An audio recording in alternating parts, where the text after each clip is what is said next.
Acompanhe os programas de nosso acervo que são disponibilizados diariamente na internet e transforme seu lar no lar do Progredir Infinito. Inscreva-se em nosso canal no YouTube, youtube.com/Seitonoi Brasil.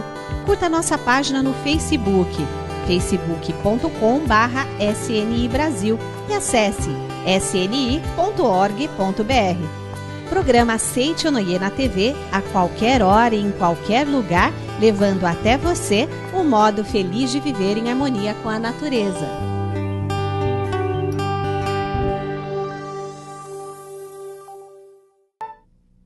Olá! Está entrando no ar para você o programa Seitonoi, um modo feliz de viver. Será que estamos agindo de modo a plantar boas sementes em nossa vida? Ou estamos tornando árida nossa alma com atitudes autopunitivas? Assim se forma o nosso destino. É o tema da palestra de hoje com o preletor Heitor Miyazaki.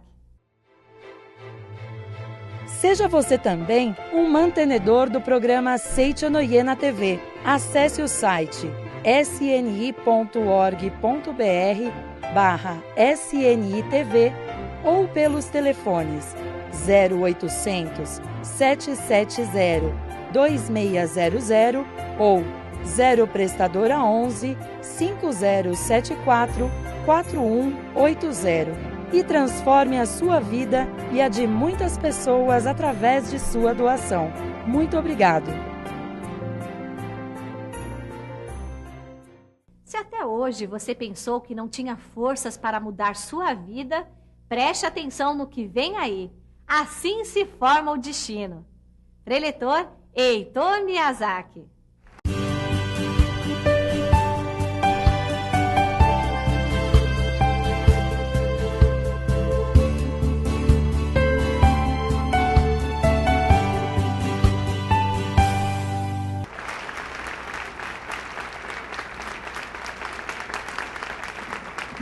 Boa noite, muito obrigado. Mas são as palavras da verdade que fazem com que as pessoas encontrem aquela paz espiritual.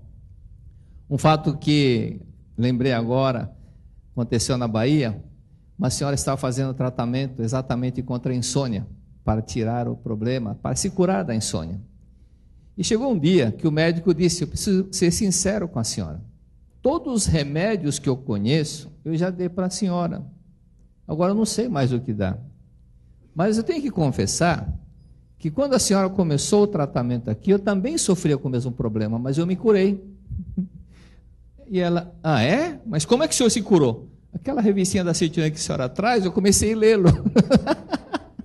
Comecei a ler livros, a revistinha que a senhora traz, e eu me curei. Então, ela viu que a resposta, a solução para o problema dela, estava exatamente nas revistinhas que ela divulgava. Só que ela não estava lendo, ela divulgava, mas não lia. Então, ela encontrou aquela paz espiritual. Mas vamos falar sobre o destino, sobre a formação do destino. E o livro que eu citarei, que usarei, é esse, um dos recentes lançamentos, A Saúde e Prosperidade, do professor Masaru Taniguchi.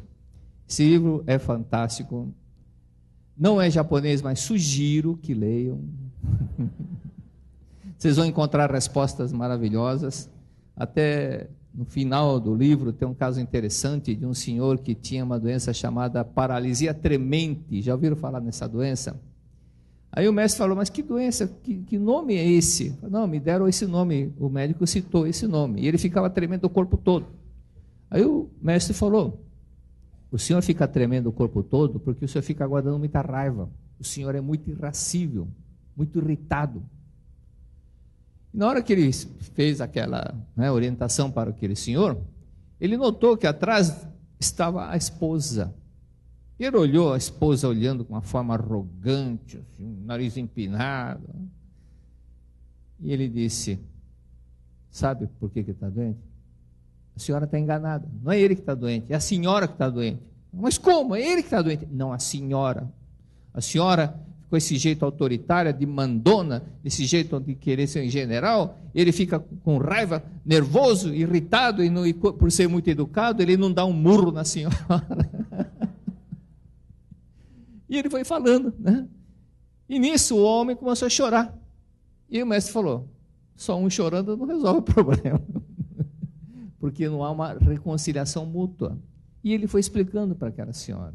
A senhora não pode ser tão arrogante, tem que ser mais humilde, mais dócil, mais harmoniosa. E nisso a mulher começou a chorar. E quando ele olhou para o homem que estava chorando, ele parou de tremer. Se curou naquele instante, né? Então, exatamente aquilo que está na Seitione ensina, da reconciliação mútua, que é fundamental. E essa parte da reconciliação mútua, ela é um pouco difícil. É difícil porque mexe com o nosso ego. O nosso ego é teimoso, é renitente, ele quer se justificar, gosta de jogar a culpa nos outros, mas não é bem como muitas pessoas citam. Então vamos estudar um pouquinho. Como é que se forma o destino? Será que ele já é fixo, a pessoa já nasce com aquilo formado e não tem alternativa? Não é bem assim. Em linhas gerais, aquilo que foi primeiramente criado no mundo mental manifesta-se no mundo fenomênico e assim se forma neste mundo. Vamos traduzir. Aquilo que acontece diante dos nossos olhos, aquilo que nós estamos vendo com os nossos olhos carnais, esse mundo que nós estamos vendo é o mundo das três dimensões. É também chamado mundo fenomênico. Mas antes de acontecer aqui na face da Terra, diante de nós, conosco, ele já aconteceu em outro lugar no mundo mental. Isto é a forma como se ocorrem os fatos que vão acontecer. Então não é que aconteceu acidente, não. Tudo que vai acontecer já estava previsto no mundo mental. No volume 1 da coleção A Verdade da Vida, consta o seguinte relato transcrito do livro Real Ghost Stories, Histórias Reais de Fantasmas. Não precisa ficar com medo, não. Tem muita gente que tem medo de falar em fantasma, espírito. Até uma senhora no Rio de Janeiro, uma dirigente da Seitione, ela estava andando na rua, aí um rapaz correu para puxar a bolsa dela, tentou puxar, e ela olhou para o rapaz segurando firme e disse, quando eu estava vivo, ninguém me roubou a minha bolsa. O rapaz ficou tremendo e saiu correndo. Pensou que ela fosse morta, né? Aí nesse livro, Real Ghost Stories, Histórias Reais de Fantasma, de autoria do famoso estudioso espiritualista Steed, eis a história. Havia um ferreiro que trabalhava numa fábrica cuja força motriz era obtida através de uma turbina hidráulica. Ele sabia que essa turbina estava com defeito e pensava em consertá-la. E um dia ele sonhou que um horário depois do expediente, o chefe dele pediu para que ele consertasse a turbina. E na hora que ele estava sobre as máquinas consertando, a turbina voltou a funcionar e a perna dele ficou prensada. E acabou amputando a perna. Então ele contou para a esposa esse fato. E pensou, então eu vou evitar, eu não posso falar para o meu chefe que eu não posso atendê-lo, né, caso aconteça isso. E ele procurou no dia seguinte ficar bem distante das máquinas, para que o chefe não fosse pedi-lo para consertar. Mas nisso, como havia uma área grande que estava ligada ao próximo bosque, havia um ladrão que estava roubando as madeiras da empresa. E ele saiu correndo atrás do ladrão. Na hora que tentou alcançá-lo, mas não deu, depois ele esqueceu, ficou só pensando no ladrão, esqueceu, estava voltando meio cansado, e encontrou o chefe. Ainda bem que eu te vi. Aí vocês já viram o que aconteceu. Vai lá arrumar a turbina que está parada. Exatamente aconteceu, dele subindo nas maquinárias, e a turbina começou a funcionar e a perna dele ficou esmagada, ele teve que amputá-la. Por que aconteceu exatamente aquilo que ele vira no sonho? Aqui está a questão. Por que aconteceu aquilo que ele viu no sonho? É que antes de se manifestarem fenomenicamente, antes de acontecer no mundo fenomênico, coisas e fatos, já existe de forma visível sob determinada condição mental. Então vamos traduzir. Essa parte está um pouco difícil simplesmente de entender na primeira leitura. Já existe de forma visível no mundo mental. O que o mestre expressa nessa frase? Significa o seguinte: no mundo mental, aquela cena que vai entrar em ação na face da Terra já existe. E como que é, então, está visível? Visível de que forma que ela está visível?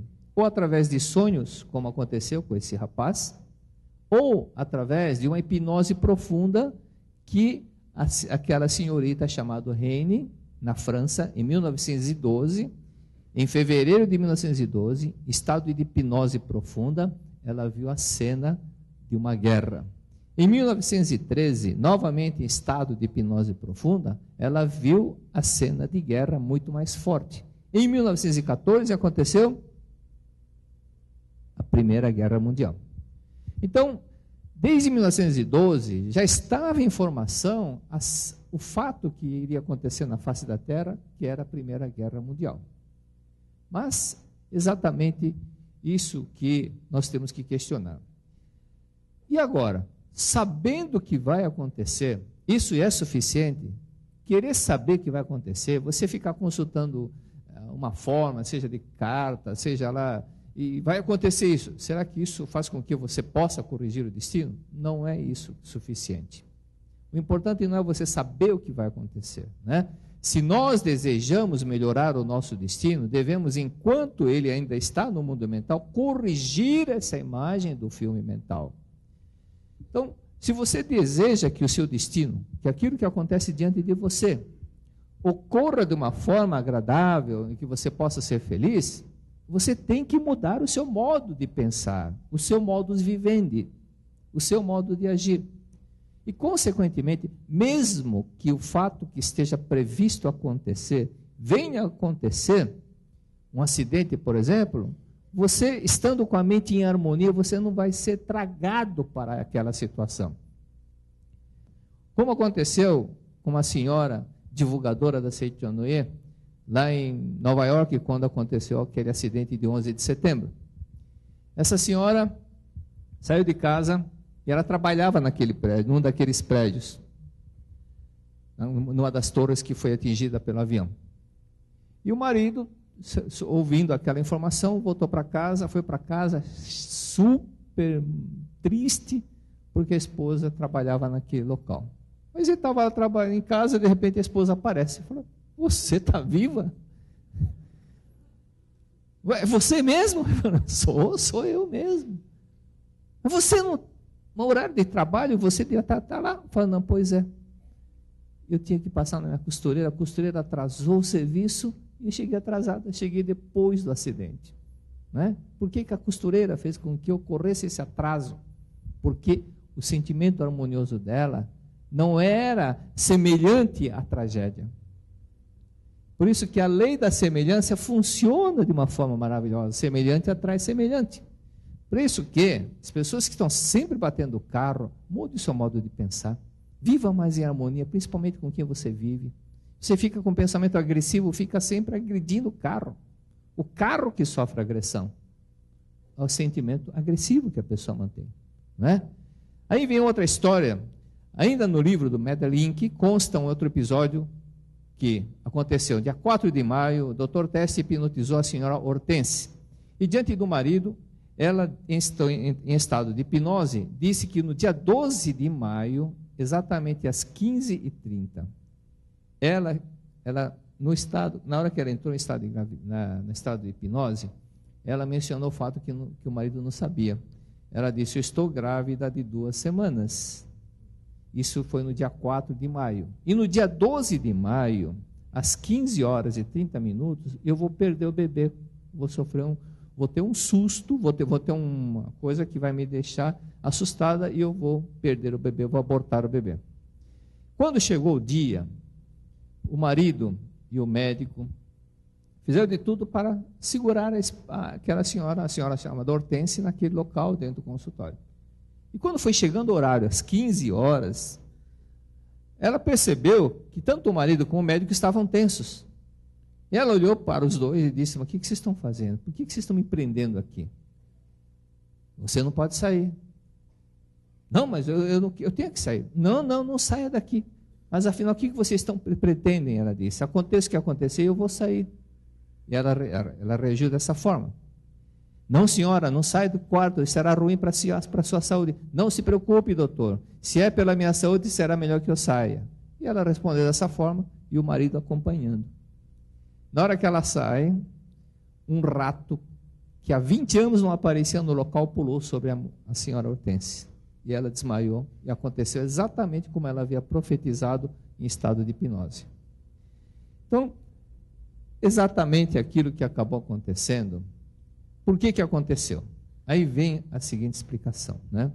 Normalmente nós pensamos em agir diretamente sobre a coisa manifestada materialmente para corrigir o nosso destino.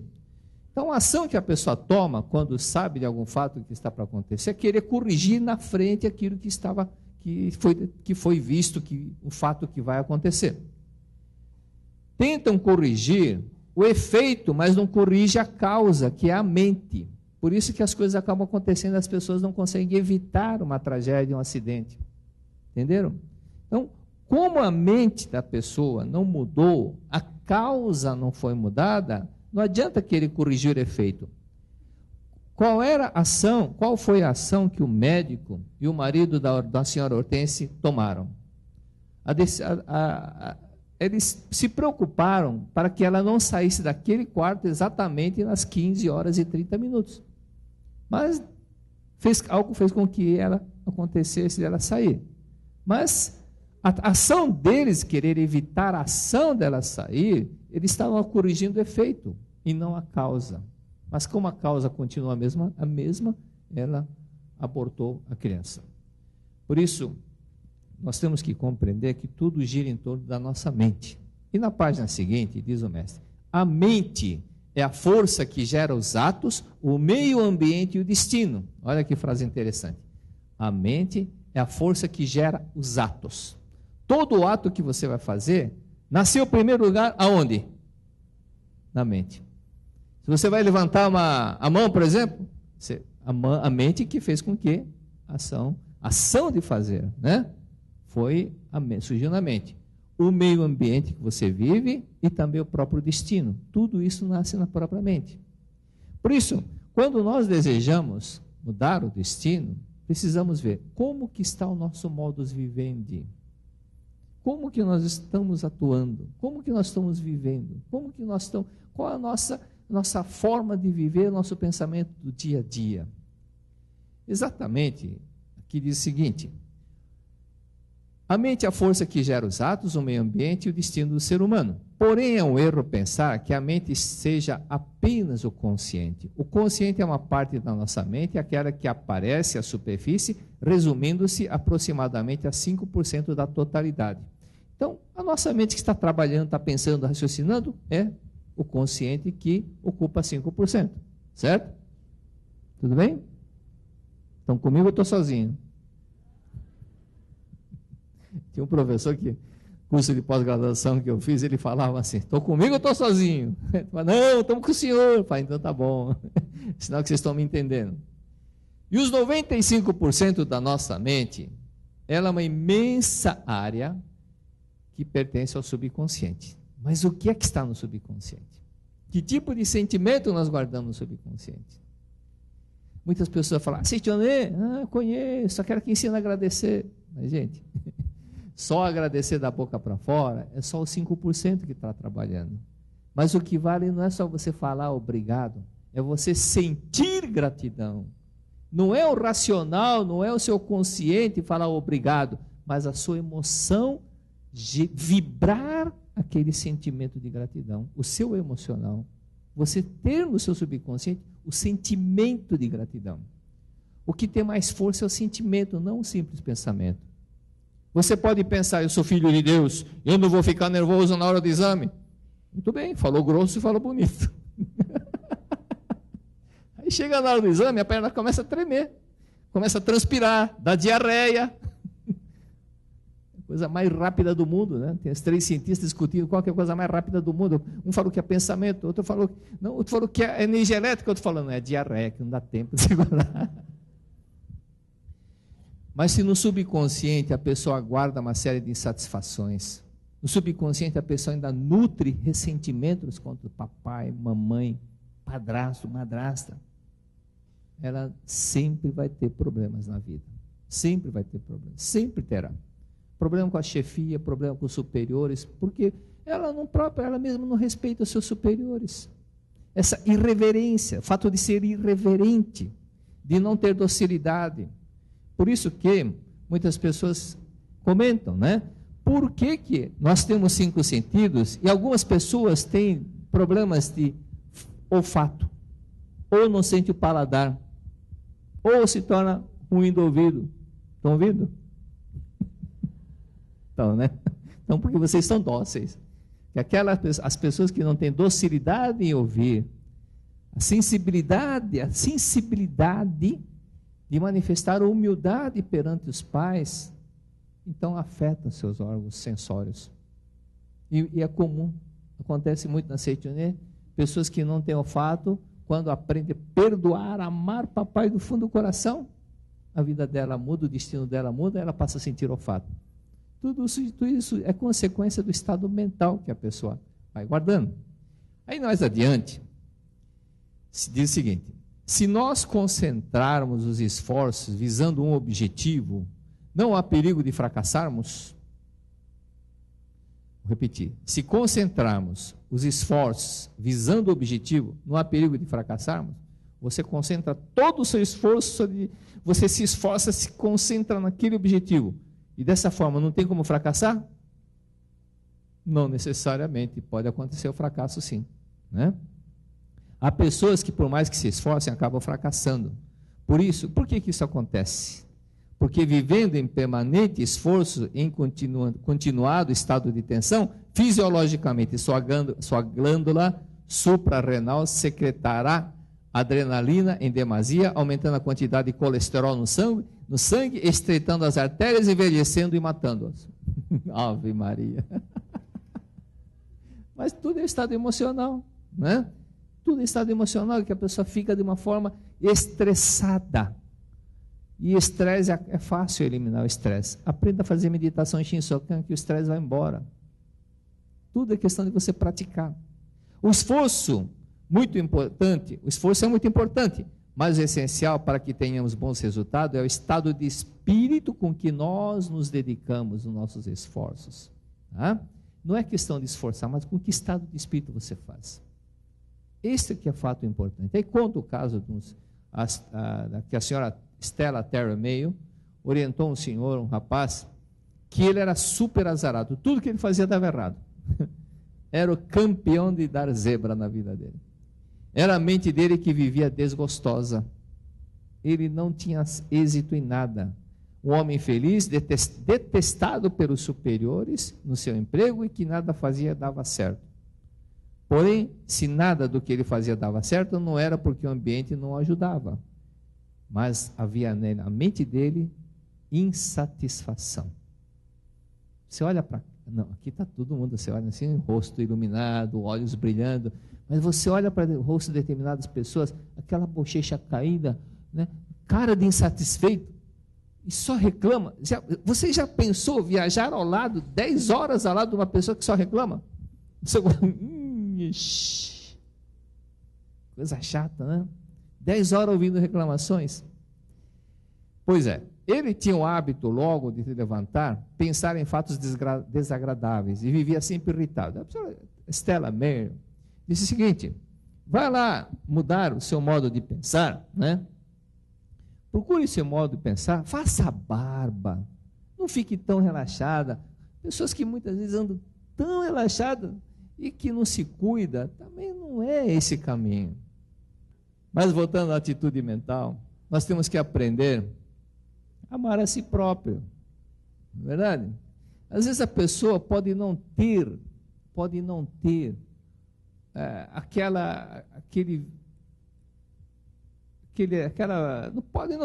igual eu tenho 1,90 m, olhos azuis, mas não tem aquela beleza física, mas pelo fato dela vibrar sentimentos de paz e harmonia, ela cativa muito mais de uma pessoa que tem traços bonitos, mas semblante triste, insatisfeito, de revolta.